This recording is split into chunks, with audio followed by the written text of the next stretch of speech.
A gente começa com um assunto que é a reunião entre o primeiro-ministro de Israel, Benjamin Netanyahu, e o presidente dos Estados Unidos, Donald Trump, que acontece hoje em Washington. Netanyahu já chegou a Washington e vai ser o primeiro líder estrangeiro recebido por Trump neste segundo mandato do republicano. A expectativa é de que os dois discutam Gaza, os reféns, a relação com o Irã e outras questões. Esta é a semana, inclusive, em que Israel começa as negociações para uma segunda etapa do cessar-fogo em Gaza, e essa reunião com Trump pode ser bem decisiva nesse assunto. Quem vai trazer mais detalhes sobre isso é o nosso especialista em relações internacionais e editor de O Tempo, Frederico Duboc. Bom dia, Fred. Bom dia, Dani. Bom dia a todos. Bom, Fred, qual é hoje, então, essa situação entre ali dentro de Israel, a situação entre Israel e Gaza? O que hoje promete ser aí discutido nessa reunião? É bem sintomático esse primeiro líder, chefe de Estado que Trump vai receber depois da posse, vai ser o primeiro-ministro de Israel, que é um reflexo também daquela jogada que ele teve pouco antes da posse, quando ele conseguiu, com o enviado dele à região, desembolar a proposta que estava sendo negociada com Biden e deixou meio no ar quem que era o pai do processo de paz. E então, o Israel e Estados Unidos têm essa ligação já histórica e Trump, especificamente, quer tirar benefício disso agora e Benjamin Netanyahu também. Nós estamos nessa primeira etapa do acordo de paz. 18 reféns israelenses já foram soltos, 583 prisioneiros palestinos foram libertos e levados para Gaza. Agora vem uma segunda etapa que começou a negociação. O representante do Donald Trump, Steve Witkoff, que é um bilionário da área imobiliária, já foi para a Jordânia e de lá ele vai para Doha, onde ocorrem as negociações indiretas entre Israel e os representantes do Hamas. A equipe de Israel deve ir no fim de semana. Há uma certa preocupação, porque nesse exato momento, apesar de não haver conflito na faixa de Gaza declarado, há escaramuças, etc., há uma certa violência bem intensa na Cisjordânia, na outra parte dos palestinos, ali na região do Oriente Médio, inclusive com uma operação militar de Israel em Jenin. Então há uma série de complicações e nós estamos na expectativa de como isso vai se dar. E qual que Fred, essa relação, né, entre o Donald Trump e Israel? A gente vê que ele tem ele está chamando, né, a paternidade desse acordo de cessar-fogo para si, está tomando esse crédito, mas assim, já teve um histórico antes, ele já tem uma posição que é muito clara em relação aos palestinos, à causa palestina, a Israel, a causa de Israel e toda essa situação de conflito. Qual que é, então, esse contexto do Donald Trump? Sim, o Donald Trump, no primeiro governo, ele foi responsável pela assinatura dos Acordos de Abraão, que foi um avanço diplomático significativo, o principal avanço nas relações entre árabes e israelenses desde os Acordos de Oslo, em 1990, na década de 90, né, para a criação do Estado palestino, da Autoridade Palestina. Nos Acordos de Abraão, os Emirados Árabes e Bahrein reconheceram a existência de Israel, posteriormente Marrocos e Sudão. São pouquíssimos países do grupo árabe que reconhecem Israel, né, e que poderia levar a um processo de paz. Mais recentemente, agora nessa segunda passagem, o Donald Trump ele está buscando ser um solucionador de conflitos externos. Ele até no discurso de posse ele falou, nós queremos sair desses conflitos que nós não deveríamos ter nem entrado, né? Ele se referiu à Ucrânia, se referiu ao Afeganistão e se referiu a essa questão do agravamento da guerra na Palestina. E ele pressupõe uma solução de força, ele não pressupõe uma solução muito negociada. Ele fala assim, já há uma situação de força, nós já temos um negócio, e ele chegou a ameaçar o Hamas, né? Porque se o Hamas não cedesse, ele iria interferir diretamente para acabar com o Hamas. Não deixou muito claro se era de forma militar, se de forma econômica ou se algum outro tipo de ação.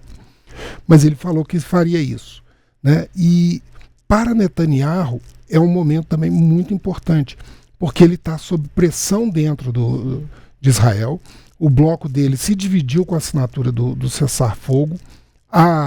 Um ministro mais ligado à extrema-direita religiosa pediu demissão logo em seguida, porque ele achava que deveria acabar com o Hamas primeiro e só depois negociar o cessar-fogo.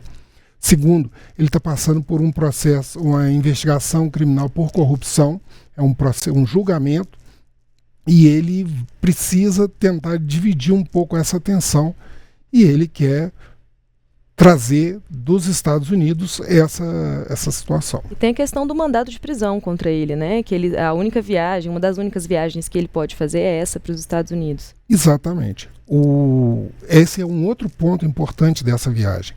Em novembro do ano passado, o Tribunal Penal Internacional condenou o Netanyahu, o ministro da Defesa de Israel e a liderança do Hamas pelo conflito e por usar terrorismo, a fome como instrumento de violência e assassinato da população civil, e ele recebeu essa ordem de prisão do Tribunal Penal Internacional. Os Estados Unidos não são signatários desse tribunal. Apesar deles terem participado no início dos acordos de Roma para a realização, para a existência desse tribunal, os Estados Unidos nunca assinaram.